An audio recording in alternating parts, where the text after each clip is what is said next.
Graças a paz, irmãos. Mais uma vez é um prazer poder estar com vocês nessa noite, para a gente aprender junto da palavra do Senhor, nessa classe aqui de catecúmenos e de doutrina reformada. Dando sequência aos estudos, né, que nós estamos fazendo, hoje nós vamos falar de um assunto bastante interessante, importante também, e causa algum grau de dúvidas em muitas pessoas. Nós vamos falar sobre os 5 pontos do calvinismo. Vamos começar com uma oração, e depois a gente vai partir para alguns textos que vão ser introdutórios para o nosso estudo. Oremos. Senhor, nós te agradecemos porque o Senhor tem renovado a tua misericórdia sobre as nossas vidas. Nós temos esta oportunidade preciosa de estarmos juntos aqui, com irmãos em Cristo, para estudarmos a tua palavra, para sermos edificados na tua palavra. Deus, todos cada um dos irmãos aqui estão buscando, ó Deus, serem membros da nossa igreja, estão buscando aprender mais do Senhor, para terem Deus que guiar, bases sólidas na doutrina da palavra do Senhor. Dá o teu Espírito para nós, hoje que vamos falar também da grande obra da tua salvação. Oramos no nome do teu Filho, aquele que morreu na cruz por nós, Senhor Jesus. Amém. Eu convido vocês a abrirem a palavra do Senhor, o primeiro texto que nós vamos estudar nesta noite, o que vai servir de baliza aqui para tudo que nós vamos falar aqui para frente, está lá no livro de Gênesis, capítulo 3, verso 6. Gênesis 3, 6. Gênesis 3, 6, diz assim a palavra do Senhor. Vendo a mulher que a árvore era boa para comer, agradável aos olhos, e árvore desejável para dar entendimento, tomou-lhe o fruto e comeu, e deu também ao marido, e ele comeu. Mais um texto bastante conhecido da palavra do Senhor, e esse na carta de Paulo aos irmãos da igreja em Éfeso, capítulo 2. Éfeso, carta de Paulo aos irmãos da igreja de Éfeso, capítulo 2, versos 1 a 3. Diz assim a palavra do Senhor. Ele nos deu vida, estando vós mortos nos vossos delitos e pecados, nos quais andastes outrora, segundo o curso deste mundo, segundo o príncipe da potestade do ar, do espírito que agora atua nos filhos da desobediência, entre os quais também todos nós andamos outrora, segundo as inclinações da nossa carne, fazendo a vontade da carne e dos pensamentos, e éramos, por natureza, filhos da ira, como também os demais. Bom, perfeito. A leitura dos dois textos, ela vai servir de base para nossa reflexão desta noite, justamente porque fala a respeito da condição humana. Uma vez que nós vamos tratar, como eu disse, como eu irei, inclusive, sobre a obra da salvação, é muito importante que tenhamos em vista a real situação do ser humano perdido, do ser humano sem Deus. Bom, eu acho que muitos de vocês já ouviram falar sobre os 5 pontos do calvinismo, né? Pelo menos aqueles que estão com a câmera aberta aí, dá para levantar a mão quem já ouviu falar, quem conhece, dá para se manifestar aí para eu ver?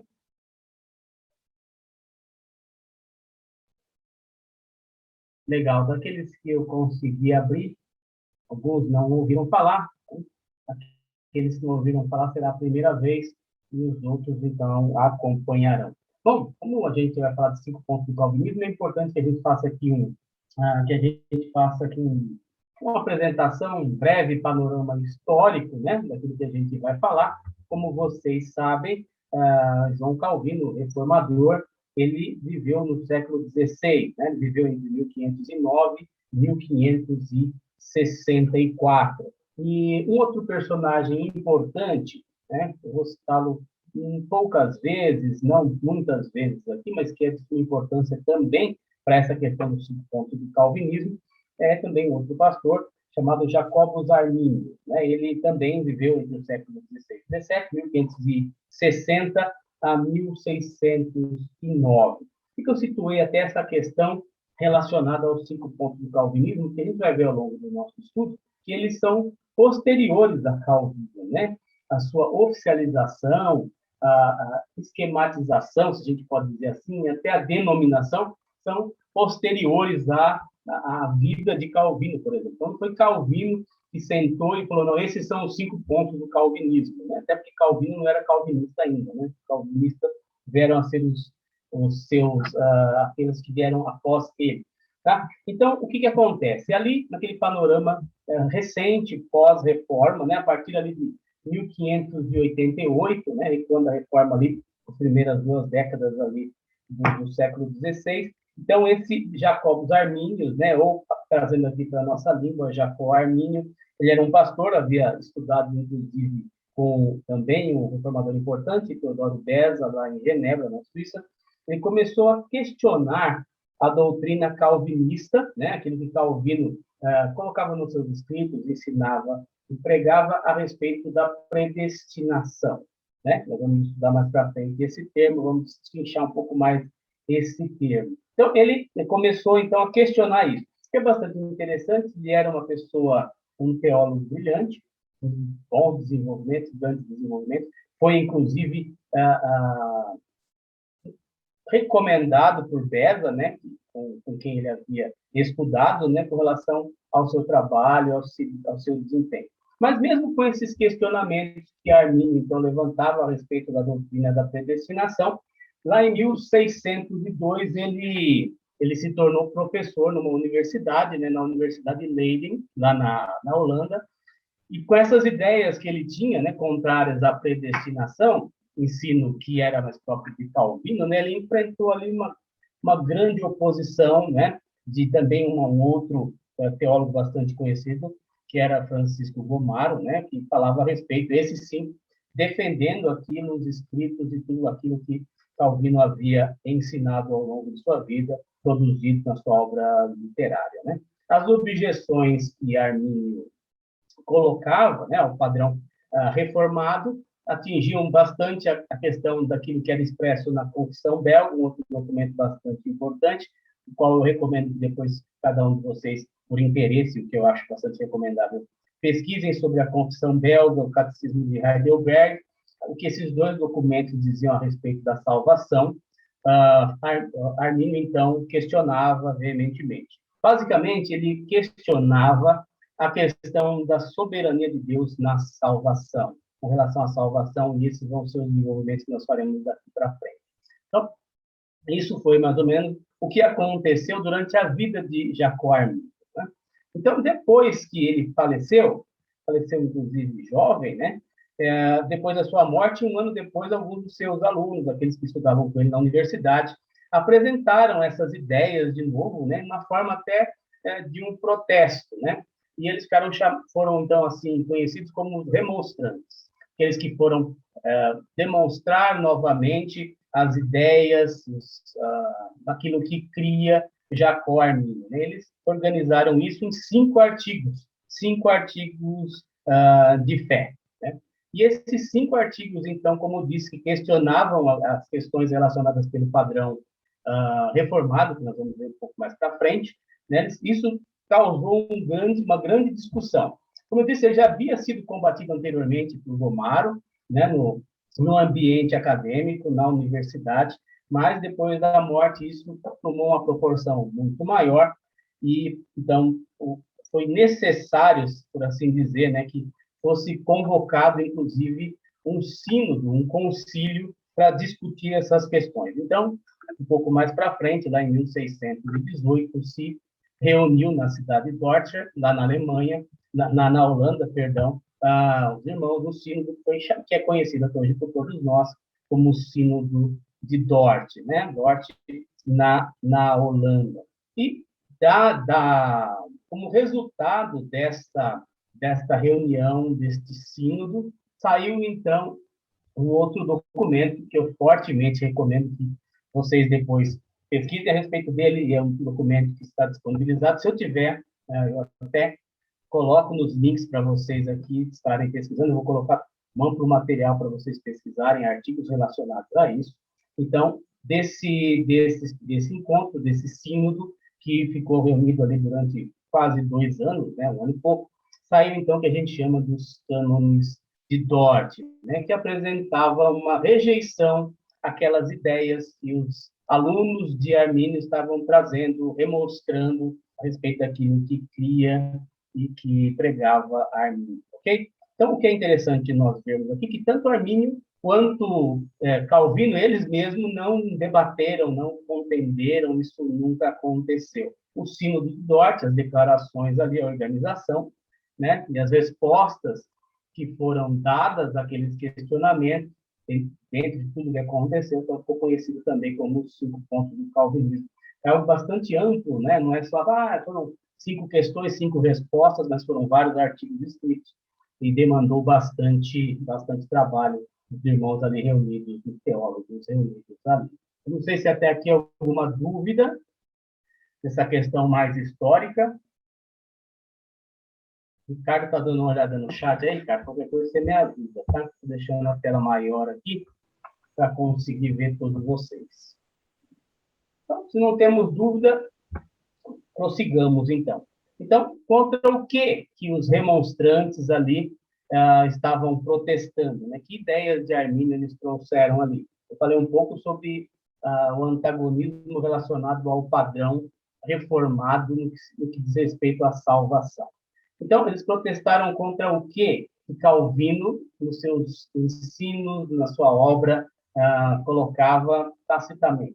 Sobre a inabilidade humana relacionada à salvação, sobre a eleição incondicional ou predestinação, sobre uma redenção particular ou uma expiação limitada.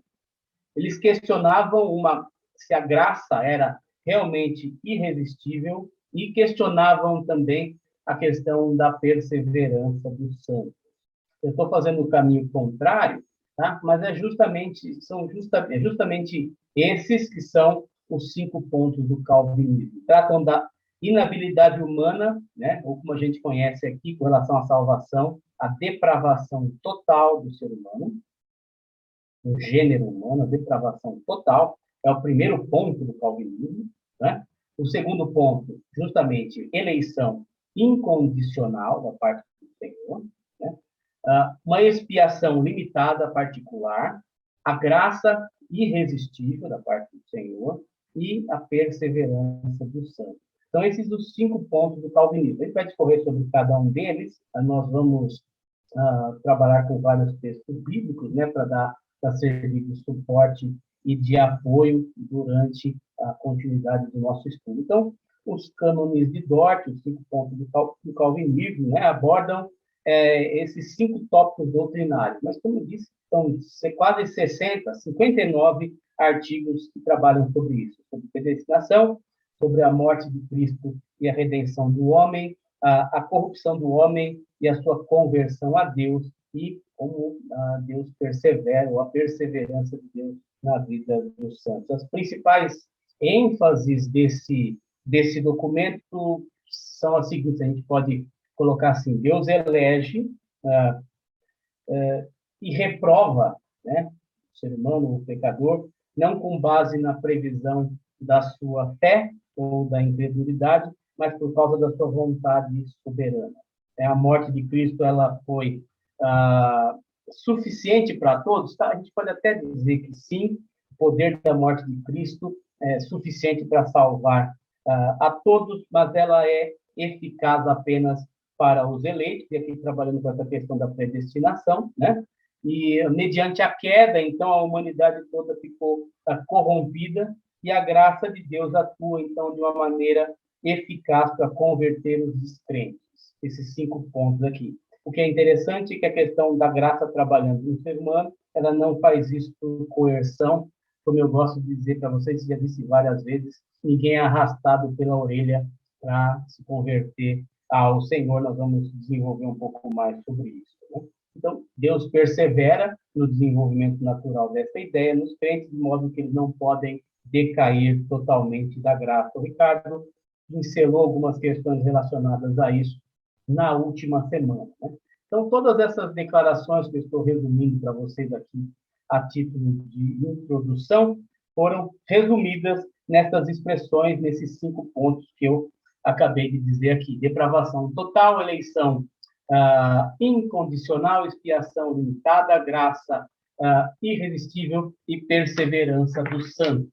É até interessante, depois vocês vão pesquisar também no material que eu vou colocar para vocês, tem a palavra tulipe, né, ou tulipa, que era a flor, era a flor, né, simbólica ali da Holanda, como símbolo da Holanda, e usando então as cinco iniciais da palavra tulipe, né, tulipa em inglês, conseguia montar fácil, decorar os 5 pontos do calvinismo. O Sínodo de Dort, ele marcou assim, um importante ponto de transição, ele está falando da história, né, na história da fé reformada, principalmente, inicialmente, na Holanda, ela estabeleceu ali um calvinismo como teologia da Igreja Reformada Holandesa e também tornou oficiais e ratificou tanto a Confissão Belga quanto o Catecismo de Heidelberg. E os cânones que foram assinados por todos aqueles teólogos, todos aqueles delegados que estavam lá, era um consenso mesmo de uma certa, uma significativa diversidade teológica, mas, no fundo, representava-se o triunfo de um calvinismo moderado. Eu gosto de dizer da teologia bíblica, na verdade, eu não gosto muito de usar calvinismo para colocar essas questões, considero isso teologia bíblica e puramente bíblica, mas sendo considerados, então, as formulações ali das melhores expressões da ortodoxia protestante, ou seja, da doutrina reta protestante. Tá bom? Isso a título de introdução. Tá? Uma questão meio mais histórica, o material que vocês vão receber, vocês vão poder acompanhar isso de uma maneira mais fácil. Até aqui, alguma dúvida? Dúvida, sugestão ou crítica? Fale agora ou só na próxima vez que eu plantear a palavra. Não? Tá bem. Quantos de vocês aqui já ouviram falar na questão do livre-arbítrio? Uma expressão bastante popular, não é? A questão, e eu gosto de dizer isso até antes da gente se aprofundar, quando a gente pensa um pouco no ambiente reformado, né, nas igrejas reformadas, principalmente em nosso país, né, vamos colocar assim, no Brasil, por exemplo, nós somos percentualmente um número pequeno, né, de irmãos que são reformados. A maioria da cristandade brasileira, eu me arrisco a dizer acima de 90%, sendo conservador, ela não é uma teologia reformada, né? Então, você vai pensar ali que 90% da teologia do Brasil hoje ela é arminiana. Quer dizer, esses 5 pontos do calvinismo, que, como eu disse, foram formulados para responder questões levantadas no passado, é justamente aquilo que creem irmãos, né, 90% da cristandade brasileira. E eu gosto de dizer o seguinte, com essa questão de arminianos e protestantes, né, de entrar no assunto, porque no passado e hoje, muita coisa triste tem acontecido em embates, né, entre essas duas correntes, entre essas duas vertentes. Né? Eu, como sempre digo nas aulas, eu não tenho dificuldade nenhuma de dizer que eu tenho irmãos arminianos, não tenho nenhuma dificuldade com relação a isso. Infelizmente, existe muito radicalismo nisso dos dois lados, são muitos espantalhos criados, tanto por nós, que dizemos calvinistas, tanto pelos irmãos arminianos e alguns debates, né? Mas a questão é que, justamente para dar um bom testemunho naquilo que nós podemos assinar junto com eles, nós devemos sim e podemos chamá-los de irmãos. Obviamente que existem desvios que vão para outros campos, e com esses a gente não consegue, não conseguimos subscrever, não conseguimos assinar embaixo, mas sem dúvida nenhuma a gente tem que considerar sim como nossos irmãos, os arminianos que nós temos, como eu disse, majoritariamente na cristandade brasileira, tá bem? Bom, nós falamos sobre a questão do livre-arbítrio e o primeiro ponto do calvinismo, né? A ordem necessariamente nem é essa, mas para responder às questões levantadas pelos demonstrantes, pelos alunos, discípulos ali de Arminio, é sobre a depravação total, né? O que quer dizer isso quando a gente fala sobre a depravação total? Devido à queda, e por isso eu fiz questão de ler Gênesis 3 com vocês, o que a gente tem, o que a gente depreende da palavra do Senhor? Que o ser humano ele é incapaz de por si mesmo, por suas próprias forças, vir a crer por suas próprias forças, pura e exclusivamente de modo salvador no Evangelho. Existe uma limitação. E aí a sequência do que eu li na carta de Paulo aos Efésios, no primeiro capítulo. Quando a gente pensa assim, que o pecador está morto, o pecador está cego, o pecador está surdo para as coisas de Deus, né? Acho que, eu não sei se foi com vocês, a gente deu um exemplo, né, de um folheto que eu via no passado, quando eu era jovenzinho, né, um folheto de evangelização, e pela graça e misericórdia de Deus, muitas pessoas foram alcançadas por aquele folheto. Mas era mais ou menos assim, pessoas numa embarcação que estava afundando, e então o folheto, né, trazia isso como uma história em quadrinho, as pessoas num barco, né, já afundando e no mar, revolto, várias boias, né? E cada uma das boias tinha um nome, por exemplo, uma religião, um espiritismo, budismo, cristianismo, e por aí vai, né? E o desafio, então, do folheto era que todos nós estávamos naquele barco que estava afundando, e o desafio era que nós nos lançássemos ao mar e nadássemos até a boia de Cristo, que era a única salvação e a única esperança.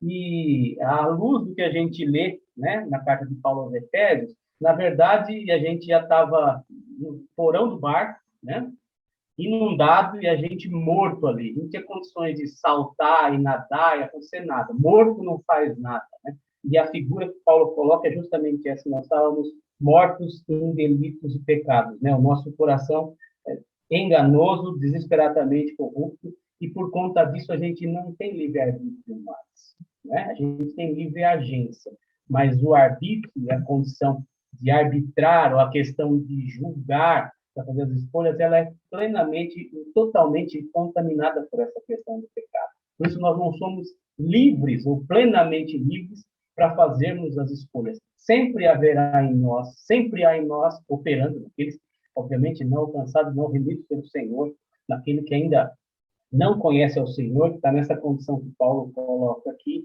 essa condição, né? Como que o impedindo, né? Como o mantendo morto ali. Então, segundo, né, essa questão da depravação total, é preciso muito mais, né, do que simplesmente a força humana para que possa acontecer, para que possa haver salvação. Na verdade, é preciso regeneração, como a gente viu na semana passada, né, pela qual o próprio Espírito vivifica o pecador, dá uma nova natureza para ele, né? E a fé não é algo que o homem dá, né? A gente sabe que a fé é dom de Deus. A fé é dada por Deus, ela é da própria parte do Senhor, dom divino da salvação. É dom de Deus para que o pecador, então, possa vir a ser salvo pelo Senhor, como uma obra dele, uma obra que não é sinérgica, né? Não tem sinergismo nessa obra. Você fala assim, não, eu faço a minha parte, eu tenho que fazer para que... Não, a salvação é uma obra monérgica, mono de um só. É Deus quem salva o pecador, desde o começo do caminho, né? Onde ele dá vida àquele que está morto, para que ele possa, então, vir a crer, vir a ser salvo, e a fé também como dom de Deus. Eu vou pedir para que vocês abram a palavra do Senhor em dois textos relacionados à depravação total. Salmo 51, verso 5. Salmo 51, verso 5. E o outro irmão vai abrir a palavra do Senhor em Jeremias, livro do profeta Jeremias 17, 9. Quem achou Salmo 51, verso 5, e quiser ler, por favor, pode fazer. Salmo 51, 5. Eu nasci na iniquidade e em pecado me concebeu minha mãe. Aí, então, o salmista dizendo justamente essa condição, né? A questão que nos impacta em Gênesis 3, do pecado original, daquilo que nos impossibilita a virmos por nós mesmos alcançarmos a salvação.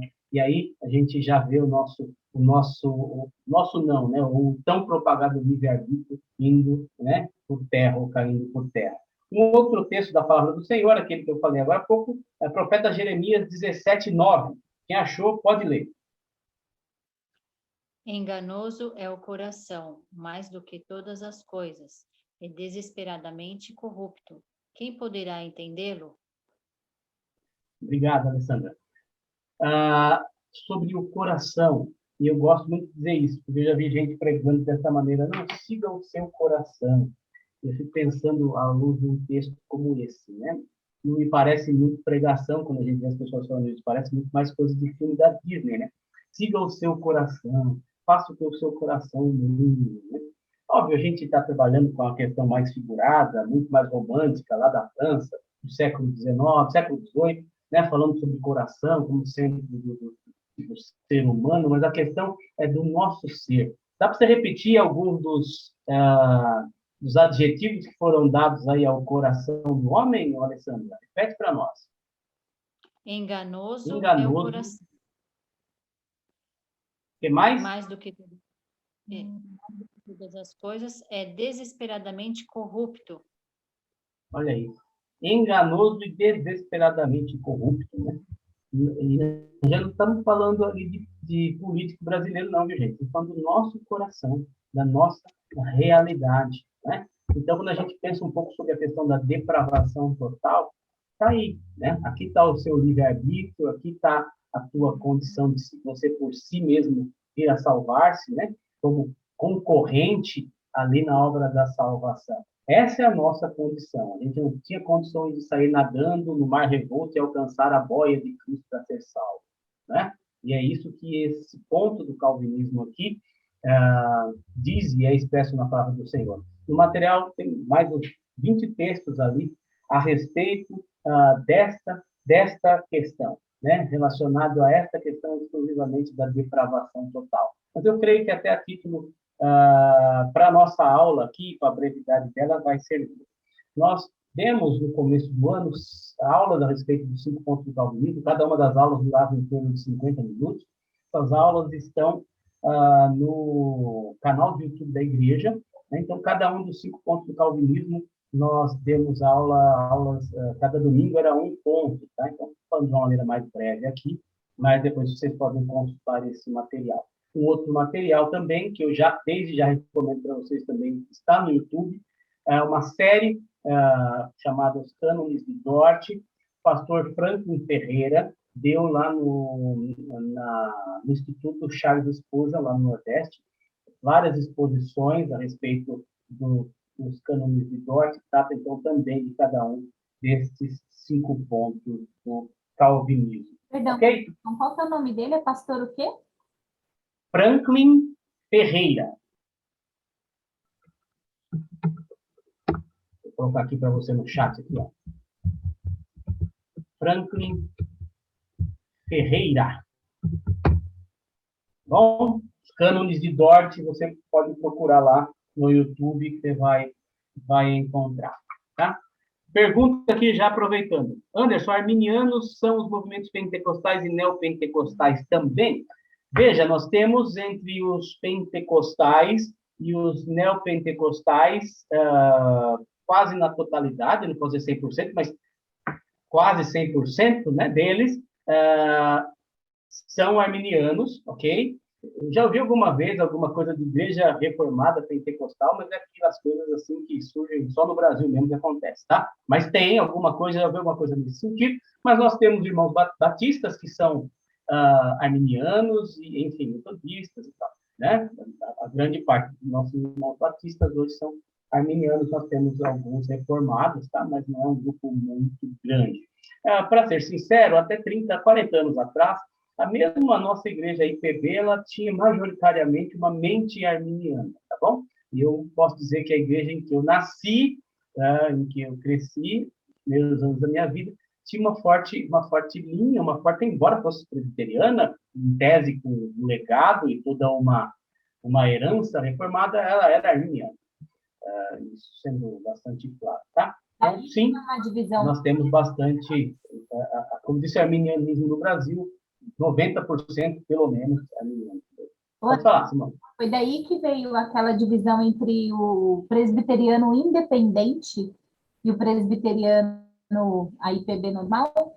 Não, foram outros fatores que causaram essa divisão, tá? Depois a gente pode falar sobre isso, mas não foi relacionada a isso, não, tá? Mas eu não poderia dizer assim que majoritariamente os irmãos da Igreja Presbiteriana Independente, eles não são arminianos, tá? Não sei as renovadas e as outras tantas presbiterianas que existem hoje em nosso país, tá? Outra pergunta, Paz, por favor, como era antes de Arminio e Calvino? Tinha divisão?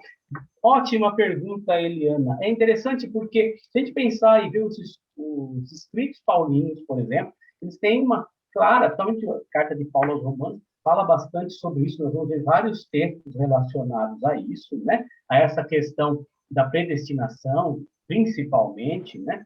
Falando a respeito disso, da incapacidade humana, como lemos aqui na carta que Paulo escreveu aos irmãos na igreja em Éfeso. Mas, no período que sucedeu os apóstolos, isso, como muitas coisas, acabou se perdendo, né? Isso, como muitas outras coisas, acabaram se perdendo, e também, no momento da reforma, muitas dessas questões foram revisitadas. Nós temos como grande expoente destas questões relacionadas, principalmente à predestinação, nós temos Agostinho de Hipona, né? O bispo africano, que trabalhou muito essas questões. Inclusive, a título de crítica, né? Os arminianos, inclusive, dizem isso. Não, antes até Agostinho, essas questões não eram levantadas, e depois de Agostinho, até Calvino, isso não era levantado, mas isso não é verdade em sua totalidade. Sempre isso estava ali sendo trabalhado, mas a gente vê como grande expoente entre os período da patrística, né? Vou colocar Agostinho ali, tá? Pouco antes, pouco depois, mas trabalhando essas questões relacionadas à predestinação, tá? Então, não tinha essa divisão, a igreja era uma só, existiam diferentes maneiras de entender essa questão dentro da igreja universal, né? Que era uma só, a igreja católica no sentido de universal, da qual era a igreja dos apóstolos, até a sequência na reforma, onde houve, então, essa divisão. Tá bom? Podemos seguir? Muito bem. O segundo ponto do calvinismo, e é interessante essa sequência, porque ela fala assim, de seres humanos incapacitados, né, para obterem per si a sua salvação, né, e é bastante importante, só voltando ao ponto da depravação total, isso não quer dizer que nós somos, todos nós, totalmente depravados no máximo da nossa potencialidade. Não quer dizer isso, tá? Não, poxa, mas eu conheço uma pessoa, ela não é crente, mas olha, ela não é uma pessoa depravada no sentido que nós temos hoje. Então, o sentido não é esse necessariamente. Carece da graça do Senhor, óbvio, mas a questão da depravação total aqui versa sobre a incapacidade humana no que diz respeito à sua salvação, né? Sem a obra do Senhor na sua vida, ok? Decisiva do Senhor, tá? Então, um ser humano nessa condição, né, gera aqui esse segundo ponto aqui do calvinismo, que fala sobre uma eleição incondicional, né? Se a gente fala de uma eleição incondicional como um ponto do calvinismo, óbvio que aqueles que se opõem creem que a eleição foi condicional. Qual seria a condição para que Deus elegesse você e não fulano? Não, Deus, lá no ponto inicial da criação, olhou na história, no ponto futuro, e viu que, por exemplo, a Simone ia crer. Ele viu que a Simone ia crer. Por isso ele a elegeu, né? Então, essa era a questão da eleição condicional, né? Então, ele viu mérito na Simone, viu essa condição, a Simone no futuro, a Simone vai ser das que vão crer, então eu vou elegê-la, né? E a gente vê um pouco sobre isso, a gente tira, e é uma questão bastante interessante, porque coloca em nós o quê? Opa, positivo. Deus tinha que me escolher mesmo. Aliás, não fez mais que obrigação. Ele viu que eu ia crer, tinha que me escolher, né? E aí você tira essa questão, né, da soberania de Deus, né? Eu costumo usar uma figura pinto com cores bem fortes, assim, né? Como se Deus fosse uma cartomante ou estivesse diante de uma bola de cristal e precisasse consultar no futuro para saber quem haveria de crer para ele salvar ou não. Obviamente que Deus é o Criador de todas as coisas, sabe do futuro, né? E um arminiano aqui na nossa casa diria o quê? Mas quem colocou o futuro lá? Foi Deus. Então, uma série de questões relacionadas a isso, questões bastante profundas e muitas vezes a gente fica girando em torno de uma situação e não chega a nenhum tipo de conclusão com relação a isso. Porque, quando a gente fala sobre eleição condicional, como um segundo ponto aqui do calvinismo, quer dizer que Deus escolheu soberanamente, né? A escolha que ele fez de certos indivíduos para a salvação, e isso desde antes da fundação do mundo, até porque o Cordeiro que foi morto já estava, né, ordenado que assim fosse desde antes da fundação do mundo.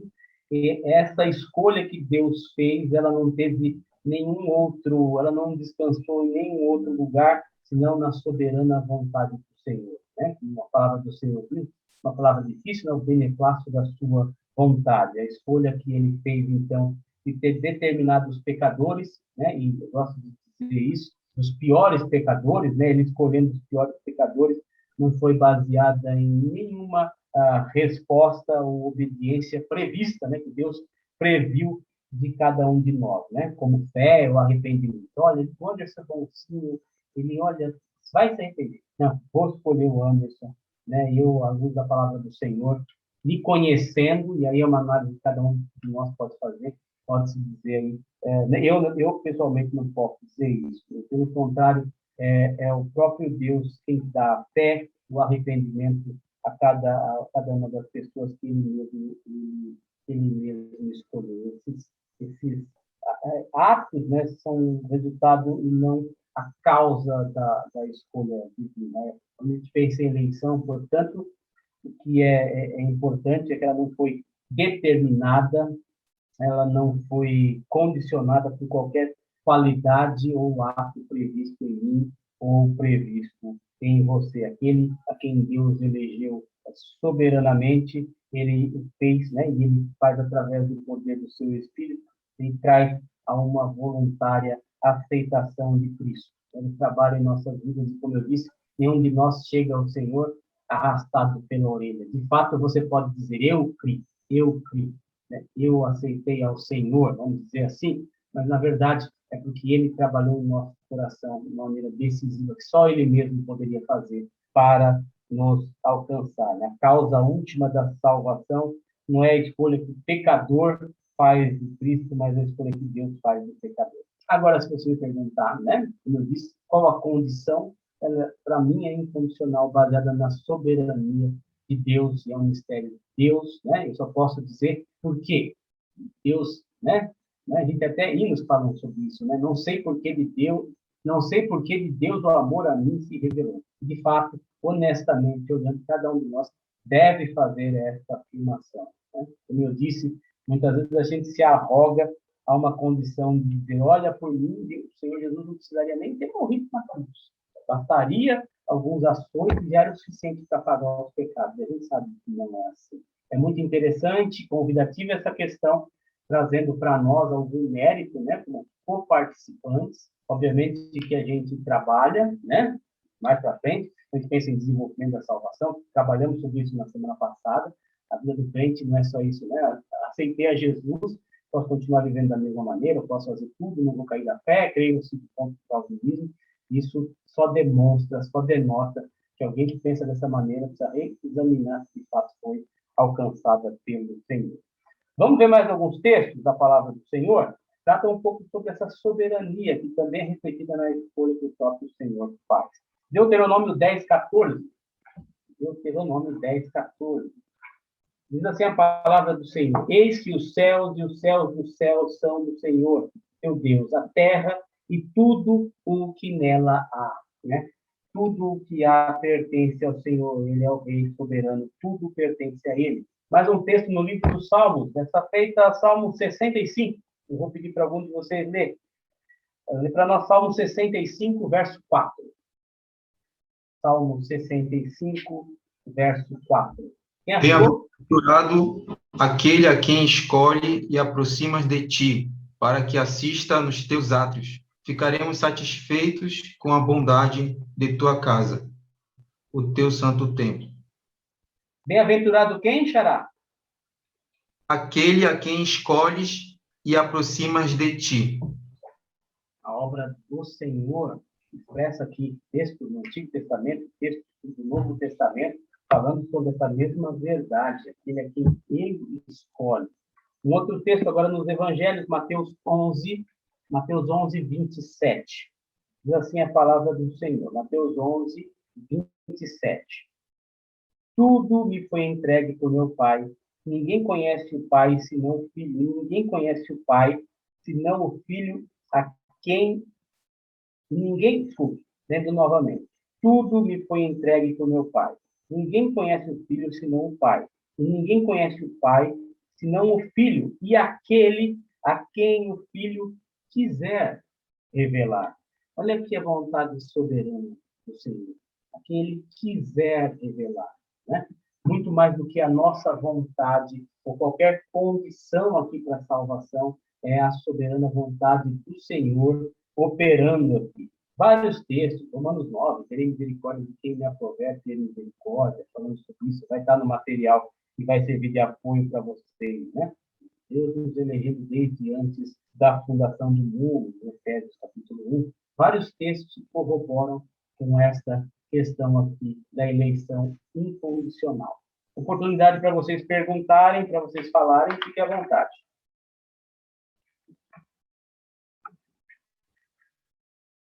Olha, a turma de 5 pontos do calvinismo, melhor turma de 5 pontos do calvinismo que eu já vi, viu? Tá bom. Seguimos, então. Se tiverem dúvida, depois que vão se manifestando aí, ou pelo chat, ou quando haver palavra aqui, vocês falam, tá bom? Terceiro ponto. Né? Falamos de um homem, de uma humanidade depravada, né? Que não consegue, per si, fazer as escolhas certas que conduzem à salvação. Por conta disso, obviamente, esse ser só pode ser salvo por uma eleição incondicional, não vai prever nele nenhuma boa obra para que isso aconteça, nenhum mérito. E agora a gente vai trabalhar, então, com a expiação particular, ou expiação limitada, né? E aí é um termo um pouco complicado com relação a isso, né? A gente pensa um pouco na obra do Senhor Jesus, nós estamos limitando essa obra. A obra de Jesus, então, na cruz é uma obra que tem limite. Como é que isso ocorre? Eu gosto de começar a explicação desse terceiro ponto dizendo o seguinte: nenhuma gota de sangue que o Senhor Jesus verteu naquela cruz foi em vão. Repito para que vocês fixem isso muito bem. Nenhuma gota do sangue que o Senhor Jesus verteu naquela cruz foi em vão. A obra de Cristo na cruz, ela teve a intenção de salvar pecadores. E, efetivamente, salva pecadores. Não era uma obra que, olha, pode salvar, mas também não pode. Não. Cristo morreu para efetivamente salvar e salvou e salva pecadores. Aí a grande questão é a seguinte, quando a gente pensa sobre isso, né? Ele morreu para salvar aqueles que eram seus, aqueles que de antemão conheceu, aqueles que de antemão predestinou. E na cruz assegurou a salvação destes que ele elegeu. Sua morte foi um sofrimento, né, que substituiu aquela penalidade que era para cada um de nós, né, e pecadores especificamente. Quer dizer o seguinte, né, olha, tem uma expressão, eu vou até dizer isso, tá? Muitas vezes as pessoas até entendem mal, mas é importante que vocês vão ser expostos ao longo da jornada cristã a esta afirmação. Talvez uma maneira de ver isso que seja palatável, né? A obra do Senhor Jesus é suficiente para salvar toda a humanidade, mas ela foi eficiente, 100% eficiente para salvar os eleitos, né? É uma obra que ela, em tese, e aí não querendo colocar limite na obra do Senhor, né? Era suficiente para salvar a todos, mas ela é eficiente em salvar aqueles que eram para ser salvos, no sentido de que não foi derramada nenhuma gota de sangue do Senhor Jesus em vão ali. Quem ele efetivamente quis salvar, ele salvou naquela cruz. Pesado essa afirmação? Algum comentário sobre isso?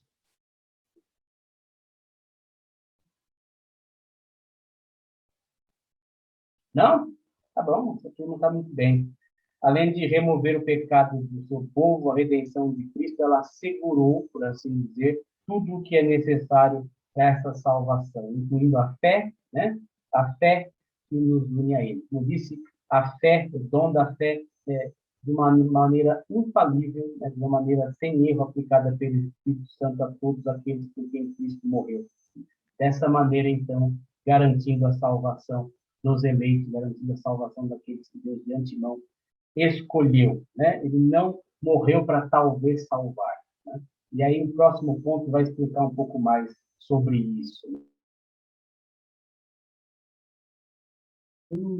Deus veio para salvar a todos, né? E a gente tem que pensar um pouco no contexto em que isso foi escrito, principalmente quando a gente pensa quem recebeu primeiramente os textos, né, da palavra do Senhor, e para quem foi pregado o Evangelho também, né, foram para os judeus. A questão era que ele não morreu só para os judeus, mas para todo o seu povo, para aquele povo que estava espalhado em toda a face da terra.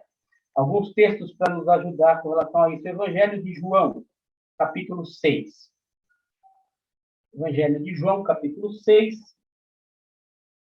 verso 39 e 40. De ajuda de algum de vocês, quem achou pode ler.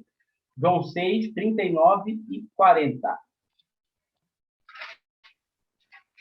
E a vontade de quem me enviou é esta, que eu não perca nenhum de todos os que ele me deu. Pelo contrário, eu o ressuscitarei no último dia.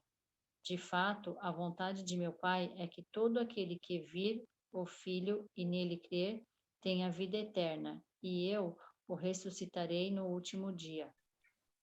Aí, obrigado. Só recapitulando aqui, algumas coisas que eu gostaria de destacar. A vontade de quem me enviou, né? Jesus falando, o próprio Deus, é que nenhum eu perca de todos os que me deu. Pelo contrário, eu ressuscitarei no último dia. Todo homem que vir a crer tenha a vida eterna, e eu ressuscitarei no último dia. Aqueles que viriam a crer, aqueles que seriam de fato impactados e ainda haverão de ser impactados pela obra do Espírito nas suas vidas, pela graça do Senhor, pelo sacrifício de Cristo que salva pecadores. Outro texto, ainda no Evangelho de João, agora no capítulo 10, verso 14. João 10, 14. Diz assim a palavra do Senhor: Eu sou o bom pastor, conheço as minhas ovelhas e elas me conhecem a mim. Assim como o Pai me conhece a mim e eu conheço o Pai, e dou a vida pelas ovelhas. Ainda tenho outras ovelhas não deste aprisco, a mim me convém conduzi-las. Elas ouvirão a minha voz. Então haverá um rebanho e um pastor. Cristo falando, ele conhece as suas ovelhas. Né?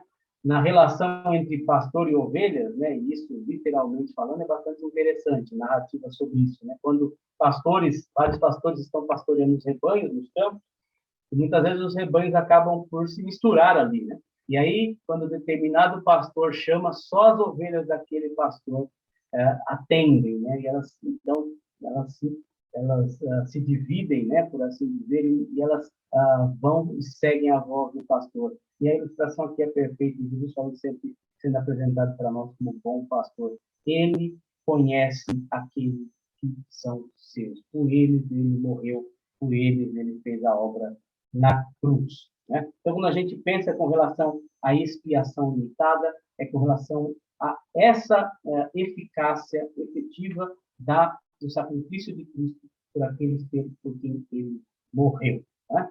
Por quem ele morreu, né?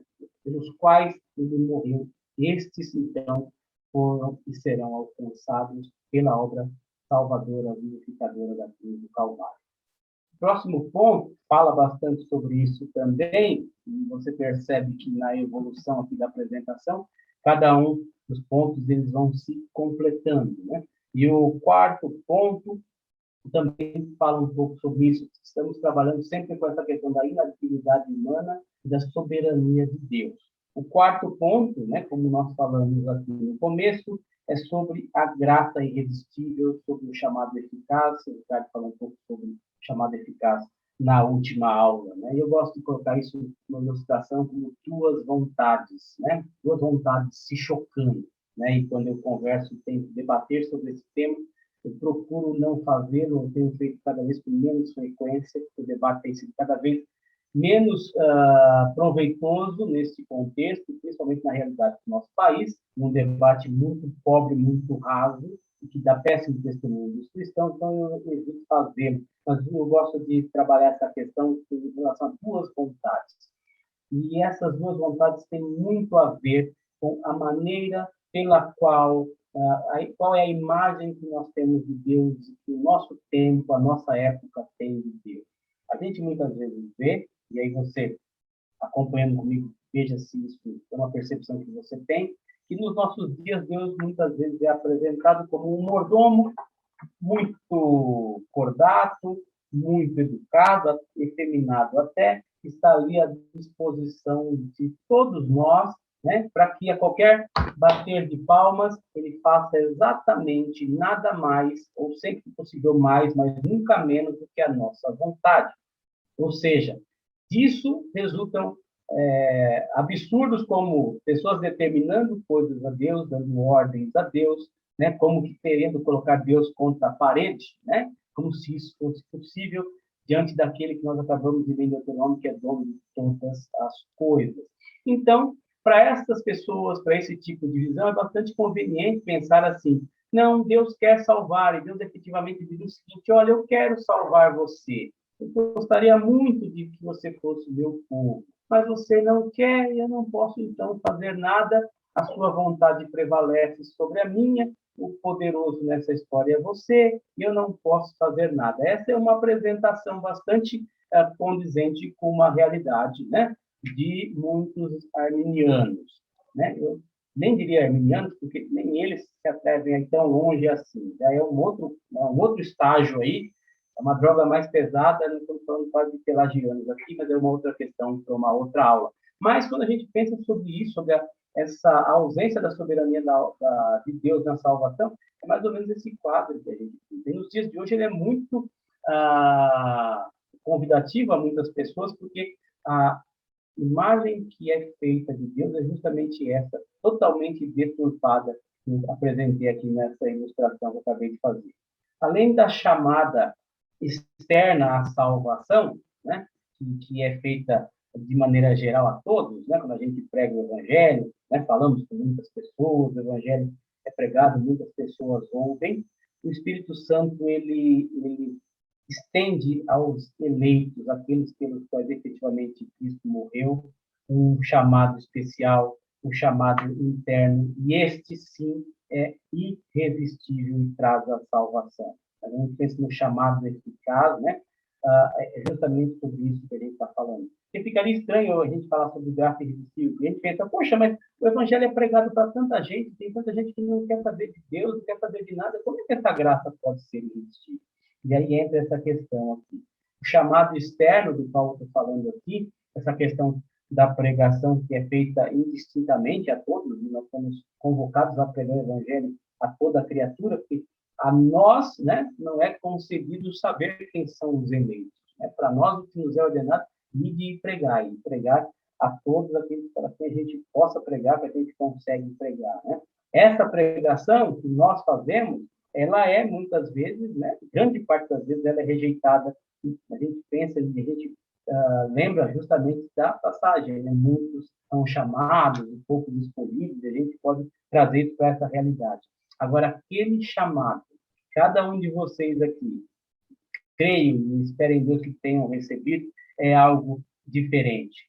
Aquele chamado que o Espírito Santo faz no seu coração, você sabe que esse chamado você não pode resistir.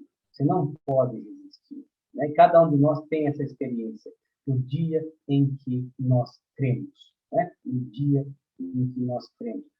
Ademais de todo o processo da santificação, de todo o processo que a gente viu, né, na última aula, mas quando é o chamado do Espírito Santo, né, a gente, então, entende isso. É muito difícil, muitas vezes, para aqueles que nasceram na igreja, né, identificarem nesse momento. Mas a verdade é que a gente tem um momento em que tem aquela consciência, né? Que o chamado do Senhor, mesmo aqueles que nascem na igreja, que não tiveram a experiência de uma conversão, como Paulo ao caminho de Damasco, né? Que são aquelas conversões, né, dos testemunhos espetaculares, né, que a gente diz, né? E há muita dificuldade, muitas vezes, para muitos de nós, né? Mais novo, o pastor falava, hoje você vai dar o testemunho. Aí eu falava, mas eu não fui ex-nada, rapaz. Eu não fui ex-traficante, eu não fui ex-bandido, não fui ex-político, não fui ex-corintiano. O que eu vou falar lá na frente da igreja, né? Então, essa questão é uma questão que, muitas vezes, para quem nasceu na igreja, até fica mais difícil de você pontuar isso. Mas a gente sente no nosso coração aquele chamado que o Senhor fez e que nos foi irresistível para nós, né? Ele não é limitado em sua obra, né? O Espírito Santo não é limitado em sua obra, na aplicação da sua obra e da salvação, por conta da vontade do homem. Tenha certeza de uma coisa, sempre que a vontade de Deus e a vontade do homem se choca, vocês tenham certeza que a vontade do segundo, ou seja, a vontade de Deus, prevalecerá. Então não tem aquela história, como eu disse ali, de um Deus suplicante, eu queria tanto te salvar, mas você não quer. Nesse sentido, aquela herança que cada vez a gente vê menos dos apelos na igreja, elas vão diminuindo, né? Porque como é que era antigamente? Pelo menos vou relatar para alguns de vocês que não tenham vivenciado isso. O pastor fazia o apelo na igreja, quem quer aceitar a Jesus? Aí o organista da igreja começou a tocar, né, o hino. Vem já, alma cansada, vem já. Aí ele cantava, trocava 30 vezes o hino, e uma alma cansada. Fala, nossa, filho, olha, como é que pode, né? Deus aqui está sendo resistido, não está funcionando esse apelo do pastor. E essa é uma herança que a gente vê, inclusive, em igrejas presbiterianas, igrejas reformadas. Não estou dizendo que não tem que ter apelo, mas realmente o formato do apelo é muito perigoso, muitas vezes, e serve de autocrítica para nós, por que não? Né? E a gente vê, muitas vezes, a aparência de que há um Deus suplicante, né? Parece que é um Deus que precisa ser salvo, parece que é um Deus que precisa ter um time maior, que o time está muito fraquinho, e aí a gente fica, então, de uma maneira, o apelo não devia ser para nós, né? Mas o apelo devia ser para Deus, para que houvesse salvação. Né? E aí a gente acaba invertendo um pouco esses papéis. A gente, nessa questão, né, quando o Espírito Santo trabalha em nós de maneira irresistível, nós recebemos um novo coração da parte do Senhor, este sim, apto, né, pronto a crer no nosso Deus. Vamos abrir a palavra do Senhor? Então, 21h04, mais alguns minutinhos, eu peço a vocês paciência, a gente consegue ir com o quinto ponto, mas eu gostaria que você abrisse a palavra do Senhor no livro do profeta Ezequiel, capítulo 36. Ezequiel 36, verso 26. Pode ler, irmão? Pode ler, Anderson, por favor. Dar-vos-ei coração novo e porei dentro de vós espírito novo. Tirarei de vós o coração de pedra e vos darei coração de carne. Obrigado, Xará. E aí? O que a gente está fazendo, eu e você, nesse versículo aqui? Estão fazendo alguma coisa? Nós somos aqui, como é que se diz? Sujeitos, não é sujeitos, né? Agentes, não. Agentes da passiva, não sei como é que é a questão verbal quando a gente falava aqui. A verdade é que nós não estamos fazendo nada aqui. A verdade é que nós estamos recebendo. Quem está dando um coração novo para nós? O Senhor. Quem está colocando dentro de nós um espírito novo? É o Senhor. Quem está tirando de nós um coração de pedra? É o Senhor. Quem está dando, colocando no lugar um coração de carne? Diretamente falando aqui. É Deus fazendo. É Ele operando. Por isso que o homem não pode resistir. Paulo, no caminho de Damasco, é algo impressionante. Diz que ele estava ali suspirando violência, suspirando ódio contra os cristãos quando foi impactado por aquele encontro com o Senhor. Né? E a partir daquele momento ele não houve resistência, ele não falou, espera aí que eu vou pensar um pouco sobre isso. Não, o chamado dele foi dramático e aconteceu naquele momento. Não é a mesma coisa para todos nós, mas o Senhor chama pecadores. E quando o Espírito dele, né, não esse chamado externo proveniente da pregação, né, da exposição da palavra que nós fazemos muitas vezes, mas quando o Espírito Santo toca de fato o coração do pecador, né? E a vontade de Deus que se choca com a vontade do homem, é a vontade de Deus que prevalece sempre. Glória ao nome do Senhor. Por isso, a salvação pertence a Ele, a salvação não pertence a nós. Alguma questão? Parece que tem uma pergunta aqui. Querido irmão, por favor, essa dúvida não tem muito a ver com 5 pontos, mas gostaria de saber.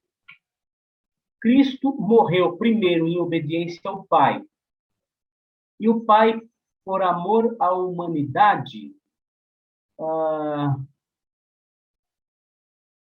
deixa eu tentar só entender. Cristo morreu primeiro em obediência ao Pai e o Pai por amor à humanidade. Bom, eu vou tentar responder, Eliana. Depois, se eu não conseguir ser claro, eu vou fazer uma explanação um pouco mais generalizada aqui. Mas o plano da salvação é desde antes da fundação do mundo, né?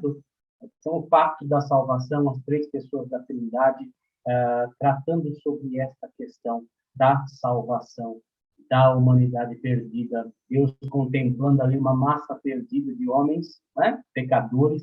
E então, o plano da salvação é colocado ali. Foi por amor, sem dúvida nenhuma, né? Por obediência e por amor. Não sei dizer para você, ou colocar isso em ordem, não de grandeza, mas escalonar isso. Foi mais por obediência, foi mais por amor, e foi pelas 2 coisas, né? Foi por amor à humanidade, foi por amor a mim e a você, pecadores caídos, em obediência ao Pai, né? Eu acho que por essas 2 questões, depois, se você quiser correr mais sobre isso, me chama no privado, que a gente fala um pouco mais sobre isso, né? A gente estava falando do coração decaído, do coração corrompido, totalmente, desesperadamente corrupto, né? O profeta falando sobre o homem caído, e a gente vê aqui Deus atuando, né, dando no coração, nessa questão do chamado que ele faz, que é eficaz, irresistível para cada um de nós. O 5º ponto, e ele é muito lindo, eu posso dizer assim, justamente por isso, né? Não sei quantos de vocês vêm de uma realidade que a salvação era como subir num pau de sebo, ou como subir num poste de metal, né? Você começava a subir assim no pau de sebo, né? Até denuncia um pouco a idade, né? Que as brincadeiras de festa de junina, de 50 anos atrás, né? Sempre tinha o pau de sebo, né? A competição era quem conseguia subir naquele poste com alguma substância lá oleosa e escorregava para tentar pegar o prêmio lá em cima, né? E parece que a salvação é apresentada e colocada diante de nós como um pau de sebo, né? É uma coisa pavorosa isso, né? Como você, estou salvo, hoje eu não estou mais, pequei, Senhor, caí, se o Senhor voltar agora, eu vou para o inferno. Isso é um absurdo, isso é para infligir um terror na vida das pessoas. Já adiantando aqui a conclusão da nossa aula, o 5 pontos do calvinismo, longe de ser, como muitos dos arminianos falam, assim, falavam ao longo do tempo, era um decreto terrível de Deus escolher uns para a vida e outros para a morte. Longe disso, isso tem que trazer para o nosso coração consolo e conforto.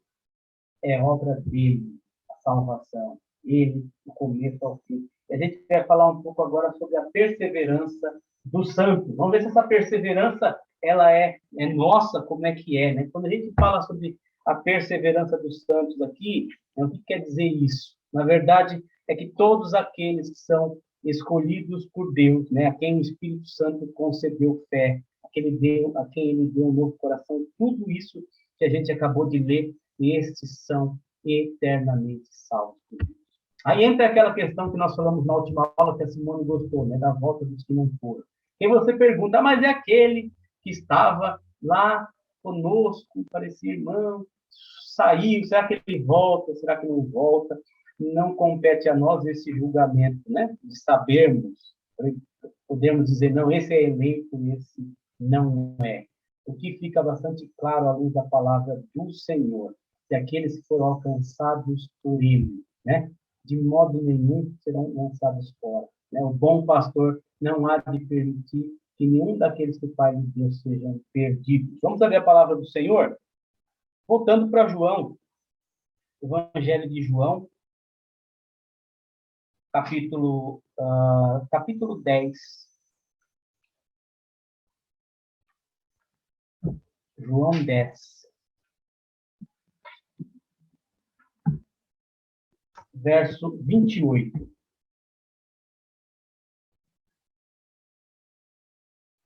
João 10, 28, diz assim a palavra do Senhor: eu lhes dou a vida eterna, jamais perecerão, e ninguém as arrebatará da minha mão. Aí está a sua segurança, irmão. Não depende de você, do que você vai conseguir fazer amanhã, do que eu lhes dou a vida eterna, jamais perecerão, e ninguém as arrebatará da minha mão. Você ainda tem essa ideia na sua vida, de uma maneira dessa salvação, que hora você está salvo, hora você não está, né? Como se fosse uma brincadeira, é um presente dado com uma cordinha, né? Deus te deu um presente, puxa a cordinha e puxa, e você fica numa situação dessa. Tire isso da sua cabeça. Que hoje seja um dia de libertação para você nesse sentido. Que a tua confiança esteja firmada naquele que é o bom pastor, aquele que deu a vida pelas suas ovelhas, e aquele que diz que nenhuma delas será arrebatada da sua mão. Outro texto da palavra do Senhor, carta de Paulo aos Romanos, capítulo 8. Romanos 8, verso 35.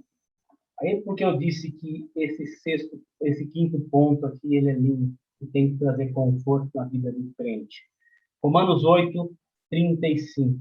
Quem nos separará do amor de Cristo? Terá tribulação, ou angústia, ou perseguição, ou fome, ou nudez, ou perigo, ou espada. A gente canta isso. Quando você cantar isso lá na igreja, lembra essa letra? Está aqui na palavra do Senhor, Romanos 8, 35. Quem nos separará do amor de Cristo? Quem nos separará? Né? Ele morreu por nós, ele nos deu vida, ele é o garantidor da nossa salvação. A primeira carta de João, o último texto desta noite, ou penúltimo, a primeira epístola de João, capítulo 2. Leu 18 também, tá bom?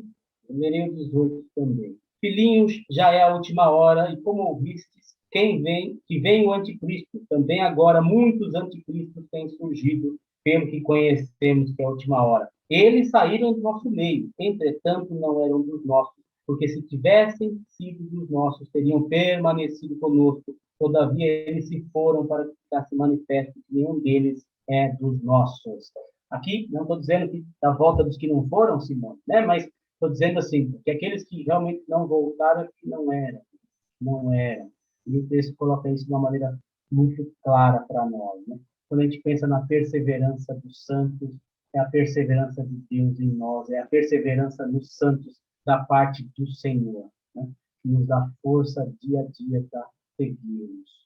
Eu gostaria que, eu sempre, quando faço essas aulas, e é uma aula que a gente comumente dá, não tão comum em catecúmenos, mas é muito importante que isso seja colocado diante de vocês, para vocês saberem a respeito do que nós estamos falando, que ela tenha esse impacto mesmo na vida, que traga consolo aos corações, como eu disse, que seja a segurança do crente, a certeza em quem nós temos crido. E agora sim, o último texto que eu gostaria de ler com vocês, segunda carta de Paulo a Timóteo, capítulo 1, verso 12, que diz assim: e por isso estou sofrendo essas coisas, Paulo dizendo, todavia não me envergonho das consequências que ele estava sofrendo por conta do Evangelho, porque sei em quem tenho crido e estou certo de que ele é poderoso para guardar o meu tesouro até aquele dia. Esta também, aqui, sendo claramente manifesta na palavra do Senhor, a segurança do crente. Cantamos isso também, né, no nosso cenário. Eu sei em quem tenho crido e estou bem certo que é poderoso para guardar o meu tesouro até o dia final. A gente canta esse hino, ele está cantando o que Paulo escreveu a Timóteo. E a nossa segurança está diante do Senhor, está depositada nele. Nós, né, o ser humano, que é por natureza, né, dentro da sua natureza pecaminosa, obviamente por conta do pecado, né, está vivendo em uma depravação total, incapaz de por si mesmo aceitar ao Senhor. Ele é alcançado ou ele é eleito de maneira incondicional. Deus não escolhe por conta dos seus méritos, por conta daquilo que Deus pôde prever, consultando tudo ele o elege soberanamente, uma eleição incondicional. Ele é alcançado por uma expiação, pela morte de Cristo, que é precisa e efetivamente salva os pecadores por quem Cristo morreu. Nenhuma gota do seu sangue, repito, foi derramada em vão, não é? E ele faz isso através de um chamado, né, da operação do seu Santo Espírito, uma graça que é apresentada ao pecador. E essa sim, né, por obra do próprio Deus, ela é irresistível ao pecador. Quando a vontade de Deus se choca com a vontade do pecador, Deus efetivamente quer salvar. Deus querendo salvar, não existe nem querer, ele efetivamente salva. E porque ele faz tudo isso que eu acabei de dizer aqui, ele persevera na vida do cristão. Nós, nesse sentido, trabalhamos, vivemos a nossa vida e devemos viver em fidelidade ao Senhor, de acordo com o que professamos. Mas ele é o garantidor da nossa salvação. Nosso tesouro está na mão dele. É ele que nos garante a vitória final. Ele é que é o fiel guarda do nosso depósito. Alguém mais tem alguma dúvida, alguma questão relacionada? Nós estamos terminando a exposição aqui do material que eu separei. Como eu disse, vou passar tudo depois para vocês, tá? Links, são artigos bem melhores do que eu poderia escrever. Então, eu vou passar para vocês aqui e ao longo da aula eu fui dando algumas dicas, mas os artigos que serviram para a preparação eu passo para vocês aqui, tá bom? Tem alguém falando aqui? Opa, vamos lá. Irmão, vai ganhar um bombom. Opa, que bom. Por mais essa questão. Por favor, existe relação entre os 5 pontos do calvinismo e os 5 solas? Não, na verdade não. Como eu disse, os 5 pontos do calvinismo eles foram formulados, por assim dizer, para responder, né, as questões relacionadas pelo arminianismo, né, pelos demonstrantes ali, pelo que Armínio tinha ao longo de sua vida defendido, mas eles não têm uma relação, né? Só a Escritura, só Cristo, somente a Deus, glória, todos os 5 solas, eles são lemas da reforma, mas eles não têm uma relação direta, né? Obviamente, eles harmonizam entre si. Obviamente que os 5 pontos do calvinismo, eles, né? Não gosto nem de dizer muito esse nome, irmãos, eu confesso.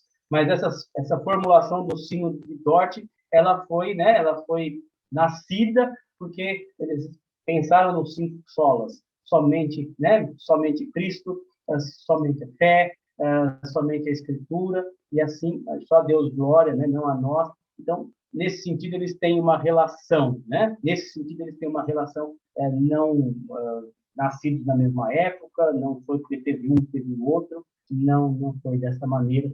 Depois você pode mandar o bombom aqui, eu ponho o endereço para você, pode mandar pelo motoboy, tá bom?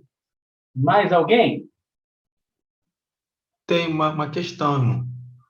Pois não, Anderson. Quando você falou sobre a perseverança dos santos, eu me lembrei da questão lá daquela parábola da semeadura. A gente poderia dizer, então, que fazer uma relação que o solo fértil, né, que a semente foi plantada, poderia ser aquele que Deus escolheu, né? Poderia ser assim? Sim, foi aquele que Deus escolheu.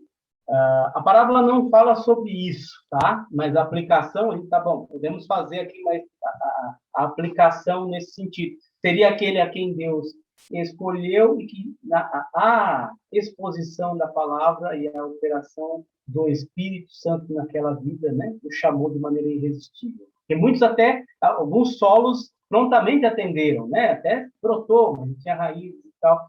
E aí aquela questão daqueles que de fato eram, né, do Senhor e daqueles que não eram, né, essa grande diferença. Como de fato acontece muito, né, de muitas pessoas chegando à igreja muitas vezes e elas não continuam, né, e a gente ora para que Deus toque nesses corações, para que elas alcancem, que elas estejam, que elas realmente estejam conosco e façam parte do povo de Deus.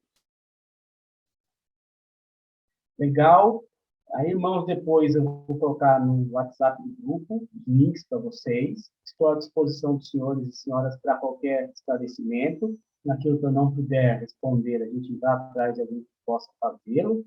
Como eu disse, os arminianos, a nossa relação com eles tem que ser como irmãos em Cristo, não existe primos na família de Deus, como a gente dizia, né? Não, eles são nossos primos, nós somos irmãos em Cristo. A gente tem que ter muita piedade, temor de Deus a tratar desses assuntos, tá? Só fiz uma exposição histórica e à luz da palavra do Senhor. Vou conversar com o Arminiano. Armínio era também um teólogo formidável, né? Alguém de uma formação muito boa também. No Sínodo de Dort, as resoluções do Sínodo foram bastante duras com relação aos remonstrantes. Eles foram praticamente banidos da Holanda, perderam seus cargos, perderam trabalho, perderam várias coisas, foram desterrados, né? E nisso se pode identificar alguns, sem dúvida nenhuma, muitos excessos foram cometidos historicamente, muitas, talvez até injustiças nesse sentido, mas a verdade é que houve um momento de defesa, de embate da fé ali, né? E a gente está falando isso séculos depois, né? E a gente pensar um pouco sobre John Wesley, que era um arminiano, por exemplo, o que eu vou dizer a respeito disso? Louvar a Deus pela vida desse homem, por aquilo que Deus fez, né? Através de sua vida, da disposição do seu coração. Era arminiano, né? Então, é muito sensível essa questão. A verdade é que nos dias de hoje, como eu disse, o debate está muito contaminado. Baixíssimo nível no Brasil. Né? Baixíssimo nível de pessoas, inclusive, muito queridas, que eu tenho muito respeito e muito apreço, de um lado e de outro, mas que nas redes sociais, e esse é um dos motivos de vocês não me verem nas redes sociais, muito pouco, quase nada, na verdade, né? Me vem por conta disso. Que, assim, aterrorizado com o péssimo exemplo que muitos servos do Senhor estavam dando nas redes sociais, debatendo esse tema do calvinismo versus arminianismo, exagero dos dois lados, ofensas gratuitas dos dois lados. Não estou conclamando ninguém aqui a levantar a bandeira de calvinismo, nós levantamos a bandeira de Cristo, né? A palavra do Senhor, a Ele nós devemos a fidelidade, devemos ser fiéis na pregação à palavra do Senhor. E expus aqui a maneira como a igreja presbiteriana e a herança reformada, né, entendem essas questões relacionadas à soteriologia, ou seja, à salvação do homem na obra do Senhor. Tá bom? Eu vou pedir para o Ricardo. Ricardo está aí? Para ele orar, para nós terminarmos a aula. Quer dar algum aviso, algum comentário, fique à vontade. Ricardo. Vamos orar. Estamos aqui. Oremos. Pai Santo, graças te damos por esse dia, pelo sustento que o Senhor nos concede. Obrigado a Deus por estudarmos mais um pouco de assuntos, ó Deus, importantes, relevantes para a nossa vida, que acompanham a história da tua igreja, e assuntos que estão fundamentados na tua palavra, Deus, como nós acabamos de ver nessa noite. Que o Senhor, ó Deus, nos dê a graça de crescermos, de sermos fortalecidos, ó Deus, com a tua palavra, com a boa doutrina, com a boa teologia, com um bom ensinamento, ó Deus, que traz valiosos princípios e aplicações práticas para o nosso viver. Na certeza que estamos, ó Deus, firmados em Cristo Jesus, nosso Senhor e Salvador. Assim, ó Deus, nós oramos agradecidos, pedindo ao Senhor que continue a abençoar a vida de cada irmão, cada catecúmeno. O Senhor continue a conduzi-los na caminhada, no aprendizado, no fortalecimento da fé. E assim, ó Deus, o Senhor os abençoe a eles e aos seus familiares. Assim nós oramos agradecidos em nome de Jesus. Amém.